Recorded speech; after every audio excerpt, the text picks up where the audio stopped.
Hi, welcome back to the channel. In the last video, we talked about the self-attention mechanism, the query, key, and value. But before we go deeper, let's take a step back and look at how this fits into the full transformer architecture. As you can see, the encoder is on the left side, and the decoder is on the right. Now, you might be wondering, where is self-attention? Well, it lives inside these multi-head attention blocks. Specifically, today we're focusing on this block in the encoder. Multi-head attention is essentially self-attention running in parallel.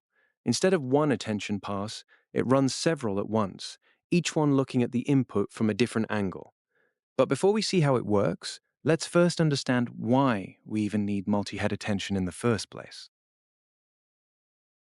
Consider this sentence. The detective followed the spy with binoculars. Simple enough, but there is a hidden ambiguity. Who actually has the binoculars? There are actually two valid interpretations. Let me show you both. First interpretation. The detective has the binoculars and is using them to follow the spy. Second interpretation. The spy has the binoculars and was simply carrying them. Same sentence, completely different meaning. Now, we already know how self-attention works. Every word computes attention scores with every other word. So let's apply self-attention to the word binoculars and see what scores it gives to each word in this sentence. Here are the attention scores. The thickness of each line shows how much attention binoculars pays to that word. A thick line means high attention. A thin line means low attention. Look at what happens. Detective gets 90%, by far the strongest connection. So the self-attention strongly concludes binoculars belongs to the detective. But look at spy. It only gets 20%. The line is thin, almost invisible. Self-attention barely notices the spy at all. The second interpretation is effectively ignored. This is the fundamental limitation of a single self-attention head. It produces just one attention map, which means it captures just one relationship, one perspective, and completely misses the other. Now that we know why we need it, let's now understand what exactly is multi-head attention. For better understanding, let's assume we have a simple sentence with just 3 tokens. Just like in standard self-attention, we first convert each token into a numerical vector called an embedding. Let us assume that our embedding size is 5112 dimensions, the standard size that was used in the original Transformers paper. If we stack our 3 tokens together, we get an input matrix of shape 3 by 512, 3 tokens and 512 dimensions each. Now, this is something interesting. A standard self-attention block uses only one set of weight matrices to look at this data. But multi-head attention says, what if we use multiple self-attention modules in parallel? We call each of these parallel attention modules a head. Instead of doing one massive, heavy calculation on all 512 dimensions at once, we actually split the workload up. For example, we might divide our 512 dimensions across 4 smaller heads, giving each head just 128 dimensions to work with. Now, you might be wondering, why do we shrink the dimensions? The reason is purely for computational efficiency. By shrinking down to 128 dimensions, we can run 4 completely independent heads for the exact same computational cost as running one large one. So, how do they learn different things? Well, because each head has its own independent weights, they just naturally pick up on different patterns on their own. This means instead of looking at our sentence in just one limited way, our model can capture multiple, rich perspectives all at the exact same time. Each head looks at the exact same sentence, but because they operate independently, they act like unique lenses, capturing completely different perspectives. Think of it like a TAM of detectives working on the exact same case. Instead of one detective trying to do everything, you split the work. One head focuses purely on grammar, Another hunts for long-distance relationships between words far apart.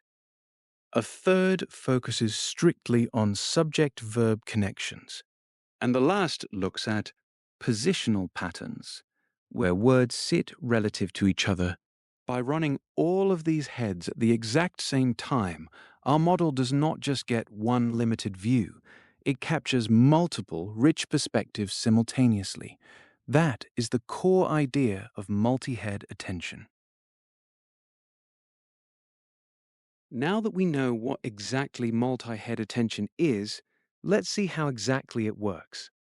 First, we start with our input embeddings. Just like in standard self-attention, we multiply our input by 3 different learned weight matrices to produce our query, key, and value matrices. But here comes the major difference. In standard self-attention, we would use these massive 512-dimension matrices directly. But in multi-head attention, we slice them up. If we want 4 heads, we divide 512 by 4, giving each head its own smaller, 128-dimensional slice of Q, K, and V. But why do we shrink the dimensions down to 128 per head? It is strictly for computational efficiency. If we ran 4 attention heads at the full 512 dimensions, it would cost 4 times the computing power. By slicing them into 128, we get 4 unique perspectives for the exact same computational price as one large head. Now, every single head takes its smaller matrices and runs the standard scale dot product attention, completely independently. Think of it like sending 4 detectives into 4 separate rooms to analyze the clues. Each head produces its own unique attention output matrix. We now have 4 different contextual perspectives of our sentence. So what do we do with these 4 different outputs? We simply glue them back together. We concatenate them side by side, because each of the 4 heads output 128 dimensions. Combining them perfectly restores our original 512-dimensional shape. Finally, we have one last step. Right now, our concatenated matrix is just 4 separate perspectives stacked next to each other. To perfectly blend these perspectives, we pass this block through one final linear layer. This layer has a shape of 512 by 512. It acts like a judge. It mixes the information, balances which perspectives matter most, and produces our final unified output, keeping the same 512 dimensions. And that is it. Our model has not just looked at one meaning, it has now analyzed the sentence from multiple perspectives, at the exact same time, in parallel. That is the true power of multi-head attention. Here is the full picture in one view. Input to QKV, sliced into heads, each runs independent attention, concatenated, and blended through the final linear layer. Let's take a moment to really appreciate what just happened. Our model didn't look at the sentence once. It looked at it 4 times, simultaneously, each from a completely different angle. One head focuses purely on grammar, the core structure of the sentence. Another looks for long-range relationships, connecting words that are far apart. A third zeroes in on subject focus, figuring out exactly who is doing the action.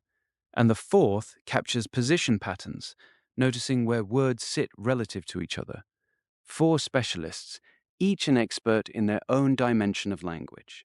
And here is the genius of the design. You might think 4 separate attention heads must be 4 times more expensive. But no, each head works in a smaller space, 128 dimensions instead of 512. Running all 4 in parallel costs the exact same as running just one full head. We get multiple perspectives completely for free. Now watch this. After each head has seen what it needs to see, all 4 perspectives are gathered back together. They flow through the final linear layer and merge into one single, rich, unified embedding. 4 voices, 1 answer. Remember our ambiguous sentence from the beginning. While one head might strongly link the binoculars to the detective, another head simultaneously links them to the spy. When they merge, both meanings are perfectly preserved. And that is multi-head attention. It solves the ambiguity of human language not by looking harder, but by looking from multiple angles at the same time. Multiple perspectives, the same computation cost, and a far richer understanding. Thank you so much for watching. If this video helped you understand multi-head attention, please hit like and subscribe button.